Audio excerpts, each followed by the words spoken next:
up, y'all? It's your girl Sakina, and I'm back with another review. This is my review for the Real Housewives of New York. This is season 15. I think this is season 15. I know it's episode 3. Yes, we're on the money. Episode 15, season 15, episode 3. Let's go ahead and get into it, because I was about to say, be sure to check us out on Whether You Like It or Not panel, and that's not for this show. Y'all, I still have not watched Housewives of Salt Lake City. And I hear everybody talking about how good it is, You know, even y'all have asked me to review it. I still have not gotten around to it. And like I said, you know, my family from Tampa, they are now back in Florida. And I have a little bit more downtime. But that downtime, I don't really, outside of reviewing shows, I don't turn my TV on to watch it until maybe like around 8, 9, maybe even 9, 10, depending on, you know, when I decide to settle down. And I use that time to watch TV on whatever I'm binging. And right now I'm binging The Sopranos, because I never seen the show and I'm enjoying it. And so yeah, that's what I've been watching in my free time, when I know I'm probably it's gonna be one of those situations where I do finally turn into Salt Lake and then regret the fact that I did not review the season. But I'm grown and I can do what I want. So even if I want to hop in on episode 6 or wherever the case may be, I can do that. And I'm sure, you know, some of y'all will appreciate that as well. So it'll just be one of those situations where I'll finally tune in, and if I feel up to it, then I will go ahead and make videos for it. So just stay tuned for that. I can't make no promises this week, next week, whatever. I just pretty much, I go with the flow. So if I'm not compelled to watch something, then I don't. I still have to catch up on OC. I'm like two episodes behind on OC, if I'm not mistaken. Yeah, I just haven't really had time for myself to watch shows and things. And when I do, it's The Sopranos. So anyway, let's go ahead and get into this review, right? The girls are on their way to the Hamptons. Erin, she has remodeled the place. She upgraded the kitchen. Everything looks good. The helicopter ladies get there first. That's Brynn, Jessel, and Rebecca, whose energy looked a little off when they showed them on the helicopter ride. When Brynn was talking about how she spilled champagne on her. Was it me, or did Rebecca look like, I ain't fooling with y'all no more because y'all asked about Scientology?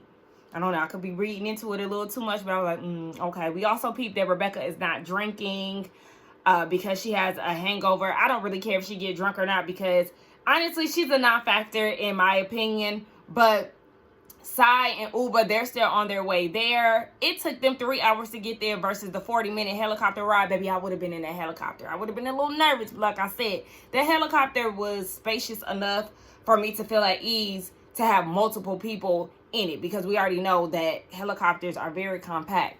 Nonetheless, they're on their way there. Uba is getting freaked out with this relationship with her new man, because he wants her to move in. He's created a space for her to paint and all these things. You know, he's making room for her, and when she's with him, she's all for it. But when she's by herself, that's when she starts freaking out and panicking.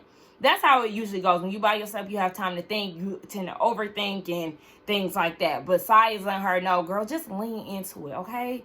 This is what you want. You finally getting it, girl. Embrace it. So they finally show up to the house, and Erin is like, what's going on with this Raquel thing? Sai and Uba is like, what you talking about? And we see a flashback of Erin on the phone with Raquel, and she's like, hey, are you on the way?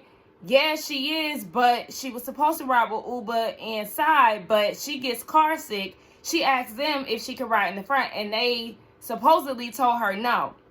So when Erin is relaying this message to Sai and Uba, they're both confused, because according to them, yes, they too said that she has car sickness, but they don't know anything about riding in the front. So Sai is dreading this whole situation, because it was already awkward with her and Brynn. You know, they have their situation that they need to take care of. And now she has an issue with Raquel that she didn't even know about. Sai actually shows the text messages, and the text messages showed that Raquel was actually saying that she's going to drive. So I mean, they said that she can ride with them. They waited around. They never heard anything back. So they just assumed that she drove. So it is what it is. Now, Jenna gets there and Raquel gets there. She comes in and greets everybody. And Saya's like, well, I mean, what happened? And Raquel thought Raquel thought that she was going to drive Sai's car. When she said, I guess I would drive, she meant driving Sai's car. I'm with Sai. I just met you. I don't even know you. And you thought you was about to drive my car? On top of that, I just got this car? Girl, no. Anybody reading that text would have thought that she was talking about driving her own car.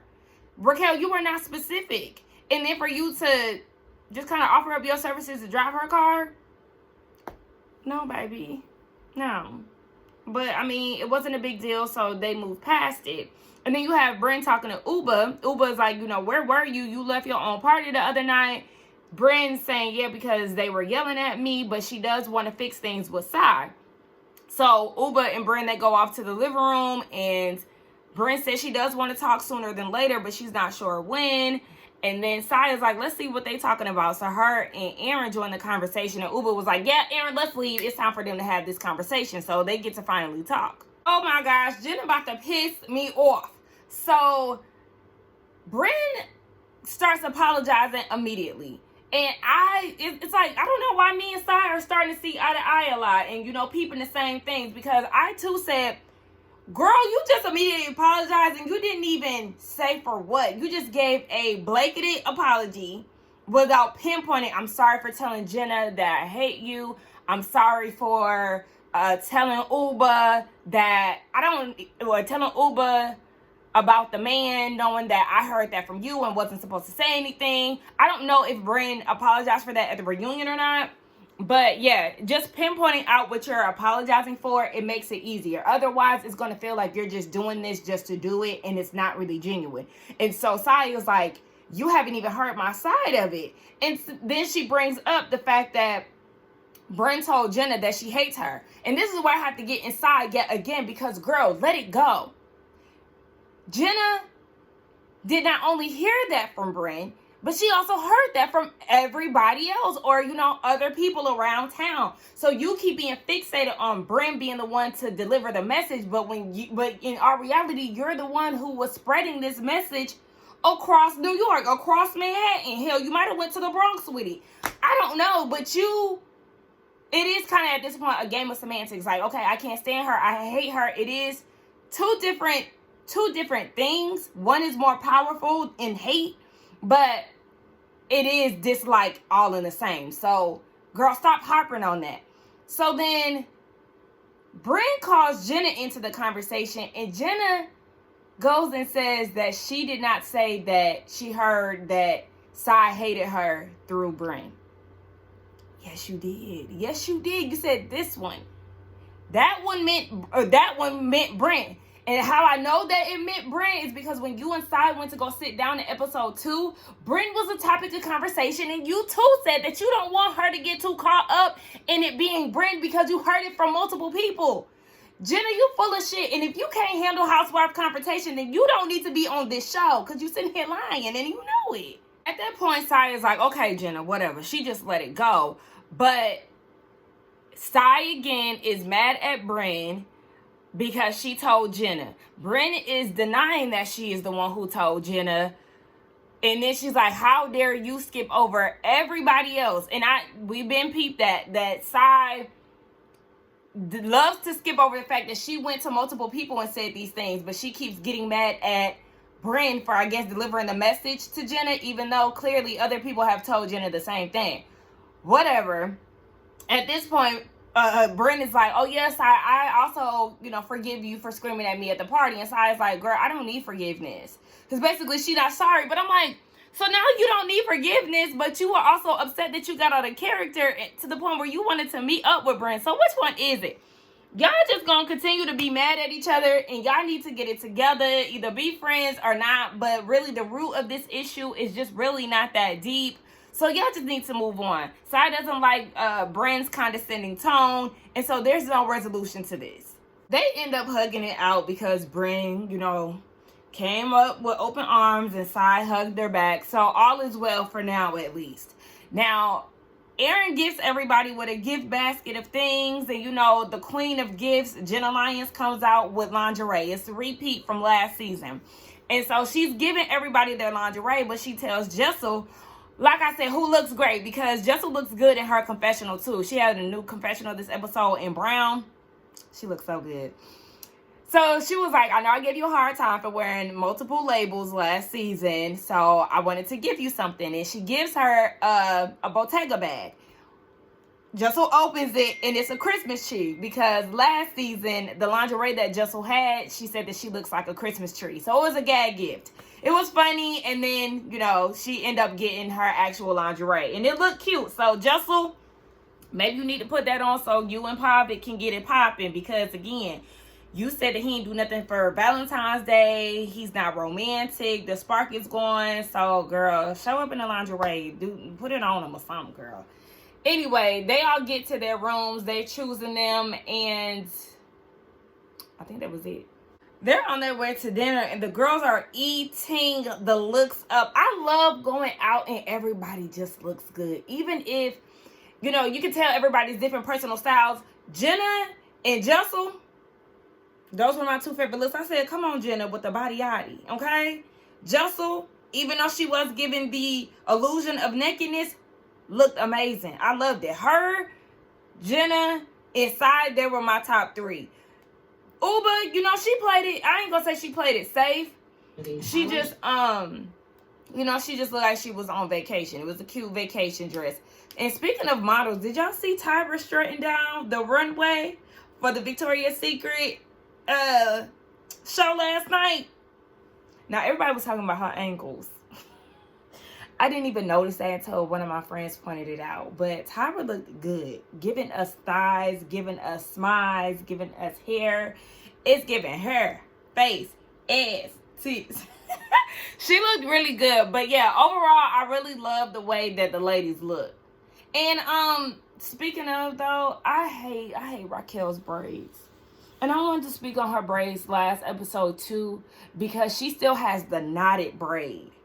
And girl, we don't do that now. We do feed-ins. You need to go to somebody who know how to do feed-ins, to where it looks like it's a natural braid and this is like your hair.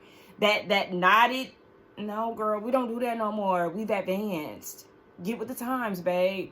So they get to dinner, and we actually get more information on Raquel and how she used to be a 90s model. They actually showed a few pictures of her from back in the day. And to me, she looked a little different.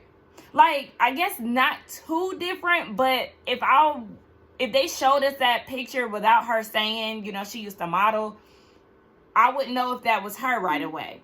But, yeah, she talks about that, and then how she got into the art world and how it was difficult for her to break through as a woman of color. Nobody really took her serious. I think she started making her own collections, if I'm not mistaken.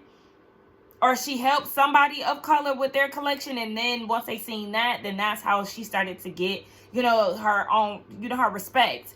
But she then goes off into her relationship and how she got engaged and showed off the wedding ring and the engagement ring. Of course, nobody suspected that her wedding ring was what it was, but, you know, she is artsy. She's in the art world. She's eclectic, so it's something different. She said it had cognac diamonds, black diamonds, a few different diamonds. I think she named off like 3 different diamonds in the ring. And so, you know, it's fitting. It's unique to her, just like I said last episode. But it was good to, you know, hear a bit more about her. But I was also distracted because you have Brenda Flirt making sexual comments and stuff. And it's just, we're tired. We're tired already. And it's just episode 3. And I didn't hear her doing too much last episode, but she, you know, she was flirting with the movers on episode 1. But girl, please, you and your lesbian interests, just be vicarious, girl. I mean, it's clear that you are. Go ahead and kiss a girl or whatever the hell. We don't care. Then they get off into Rebecca, and she was talking about how she was born somewhere. They moved to Florida. At 18, she moved from there to New York. She was dating this guy, and he had an apartment. And they were like, okay, well, did you love him, or you was just looking for somewhere to stay? Basically, she just wanted room and board. And so on the eve of her getting ready to move into this man's apartment, he was like, yeah, broke up with her and was like, no, you cannot come here, even though she was like, yeah, I need this place. TT head ass. But yeah, he was like, don't come here. So then she told her roommate, like, don't give up my room because I need to come back. Her roommate was like, yeah, no, Brad is already staying here. Brad was somebody that she dealt with in high school and lost her virginity to. And Brad was like, yeah, no, sorry, I'm still moving into your apartment. So sis didn't have nowhere to stay. And I was more so interested in, girl, where did you go? Because if the guy that you were dating at the time gave you the boot before you were even able to move in, and if your ex told you that he's taking the room from the apartment that you were staying in, where did you go? But they got caught up on, her losing her virginity. She lost her virginity at 16. She cut a deal with her parents. Her parents said, no drugs. If you don't do drugs, then we'll give you birth control. And then she was like, that wasn't normal back then. And everybody was like, girl, that's not normal now. Like, what? That's basically your parents giving you the okay to go and throw that cat. My mom would never, do you hear me? Never play them type of games. I was like, okay, girl. And it sounded like the rest of them was not on board with what she was saying. Girl, okay. I mean, she said she gonna do that with her daughter. Okay. So after dinner, they go back to the house, and everybody is splitting off back into their rooms, switching into their pajamas and stuff. So then you got Aaron, Uba, and Jessel downstairs, and Uba is like, so what do y'all think about the whole Brand inside situation? Aaron is like, I think they're on good terms. Like, everything is fine. And Uba thinks otherwise, because we get a flashback from 4 hours prior where Sai is saying that she feels dismissed by Bryn because she just immediately goes into apologizing without even hearing what she has to say, in which Sai already communicated to Bryn. And so Uba is like, the reason why I'm not opening up and I'm not as light and airy and bubbly as I typically am is because she basically doesn't trust the group. Yes, she trusts Aaron and Jessel, but everybody else is operating like pigeon carriers. Jenna, Sai, Bryn, whatever, you confront the person, they're saying that they don't remember. I said, well, shit, Jessel does the same thing. Jenna does that. Bryn does that, whatever. Words are getting mixed up, and she just doesn't feel like she can trust the group. And so Bryn comes downstairs, and they were like, well, we were just talking about you and Sai. And Uba is expressing how she feels like, they're really not on good terms. And I actually was with Bryn. Girl, why do you care so damn much? This is where it confuses me, Uba, because it's like, girl, just let loose. This don't have nothing to do with you. And if you feel like you don't want to open up to everybody in the group, you are well within your right. If you want to save certain things for Aaron and Jessel or whoever you feel safe with, then let that be what it is. But I don't understand why you are letting this this Sai and Bryn thing consume you, because even Bryn caught that out, like, yeah, me and Sai, we're close and we working out our own thing. Like, girl, what is it to you?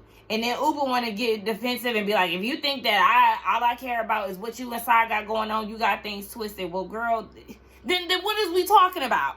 Somehow Uba feels like she's in the middle. She feels like the ladies are being fake. Nobody is, being truthful. Everything is, they're operating in lies. And in her confessional, somehow she thinks that she's in the middle of this because Sai is telling her how she feels. And it's like, girl, you don't have to be in the middle. You're literally putting yourself, okay, somebody is venting to you, but why are you so consumed with their beef, their disagreements? Let them handle that. If Sai is coming to you and saying that, oh, there is still some issues, I still don't feel secure in us making up or it's moving forward, then that's Sai's responsibility to communicate to Bryn. It's not yours. You're being the middleman by choice. You're allowing this to bother you and fluster you by choice. So, yeah, girl, I don't really understand. Bryn just really don't understand what's going on with Uba. She basically like, girl, please mind your business. Uba tells her that Sai still has issues with you. And now that kind of just starts up everything again, because now it seems like Bryn is now frustrated because of what was told, and it just kind of seemed like they're literally back at square one. And it is because they really didn't talk about it necessarily. It was like Brent was trying to brush things under the rug, and that is the issue that Uba has with her. But again, it's not your fight, girl. Sit this one out.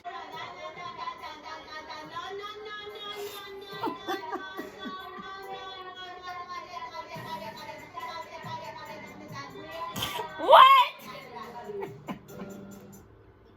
Like, that was a mess. That was a mess. But in my opinion, and y'all let me know what y'all think about it, but we already know that Brent and Uba are going to have some type of explosive argument at the end of the season. And if you ask me, Uba is the one who got it started because she came out her business and just vibe out. The next day, everybody is in bed, you know, having conversations. And so Uba is talking to Sai about what happened last night. She feels like everybody is twisting words and, you know, she just can't open up to everybody. And then Sai is like, speaking of words being twisted, what's up with Raquel talking about, you know, we were supposed to be driving with her? And Uba is like, well, I mean, Aaron is the one who brought it up to us. You know, she's being the carrier. She said a lot of people are being the carrier, pigeon carrier, and sending it to the wrong address. I don't fault Aaron for asking that. I don't feel like Aaron was being messy when she asked that, because she talked to Raquel and she wanted to know, okay, well, y'all two arrived here, Sai and Uba. What happened with the whole Raquel thing? Why didn't y'all let her get in the front? Because she's basing it off of the story that Raquel told her. It wasn't anything twisted. Girl, what? I don't know. Uba she be kind of getting on my nerves, to be honest. And then a lot of the times, I often forget that she's a part of the cast. And I'm more so speaking from last season, because we're only 3 episodes into this one. But last season, I just kind of felt like, okay, girl, she really didn't get it popping until the cast trip when she was doing the most with Aaron. She just seems very 0 to 100. And it's a lot of times it don't even be that damn deep. Like I said, girl, just chill out. Uba is getting on my nerves, y'all. She's getting on my nerves, So they all around the table eating, and they're talking about Raquel's Porsche and talking about the waiting list for the turbo. And then they talk about Jenna's new car, and Brandon's like, oh, so you do have money, because they're talking about, you know, her watch and how she's always wearing diamonds and stuff. You know, it was a shady comment that Brent made. And then there was like this tit for tat, this ping pong conversation between Aaron and Brent, you know, like, I mean, Aaron and Jenna's like, well, I just wanted to see if Aaron could afford it. And then Aaron's like, yeah, it did take a dent on my finances. You know, she just doesn't like to pay for Ubers, you know, whatever.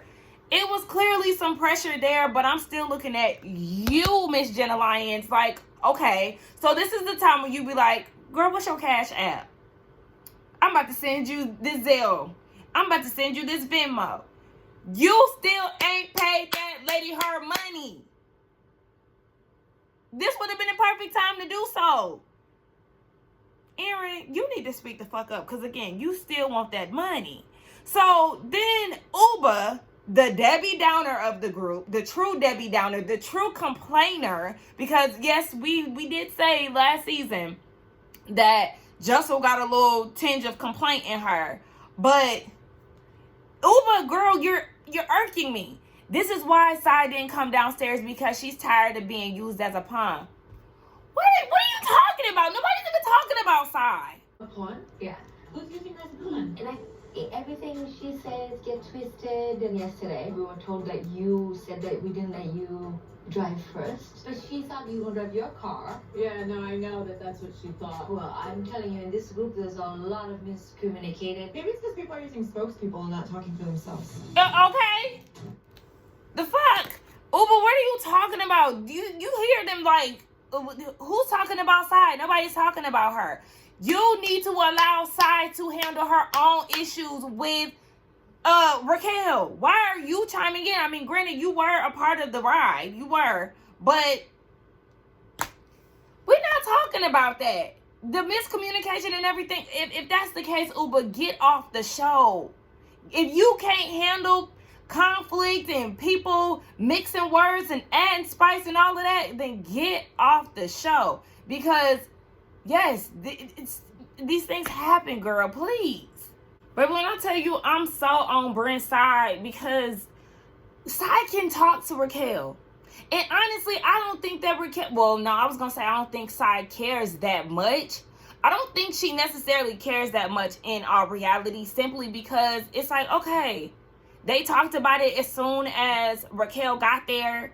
It was mixed communication. Okay, and then Sai brought it up to Uber privately, but I don't think that it was a situation to where Sai would be like, oh yeah, we're still talking about this the next day. I don't know. Maybe I'm kind of looking at it from my viewpoint, but it just seems like, okay, y'all got past this, Uber. What are you talking about? So then Uber gets defensive because Bren is calling her out on her shit. And she's like, actually, I'm not a spokesperson because I was supposed to be the one who drove. Who cares? Who cares? Who cares? But then Jessel kind of, makes this whole thing with Bren connect for me.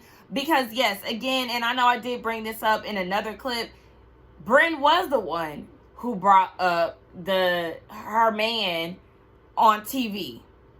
Yes, she brought it up, but you are now public with this man. Nobody knew who this man was. She didn't drop any names. She just simply said, you got a man in Connecticut. Let it go, Uber. You holding grudges. And it's okay if you feel like Bren cannot be trusted. That's okay. You don't have to divulge any details, any private information to Bren. Just you clocked her for who she is and let it be that. Sai comes out. Bren says Uber is your spokesperson because Sai doesn't know what the hell is going on. Uber reiterates that everybody is pigeons with the wrong address. Everybody mixing words. She's saying this for everybody. And Bren is like, you need to watch your language. Like, I don't take kindly to people talking to me crazy. She said growing up, they were not used to people talking to them like that. They would throw shade, but the whole F you, all of that, she don't really do well with that. She likes to give very subtle shade. But Uber ain't trying to hear that. And she's just ruining the whole breakfast. It's all over Aaron's face, Jessel's face. She's just doing too much. So basically that was the end of the episode, child. Uber and Aaron, they go off to the side. Uber is basically ready for whatever. And Bren ain't backing down from her. And I love that energy because Uber, who the hell do you think you are, girl? Please mind your own damn business. So let's get down in the comments and talk. Y'all let me know who y'all are on the side of, Bren or Uber. Like, I can get why Uber doesn't care for Bren, but I feel like she needs to go about it another way because she's draining, she's exhausting, she's negative. And who wants to be around that? Girl, stay at home if that's the case. I would actually prefer Uber to go home because she's bringing the crowd down. It looks like she's going to start up again next episode. Let's get down in the comments and talk. Don't forget to like, comment, subscribe to my channel, and I will see y'all in the next one. Bye.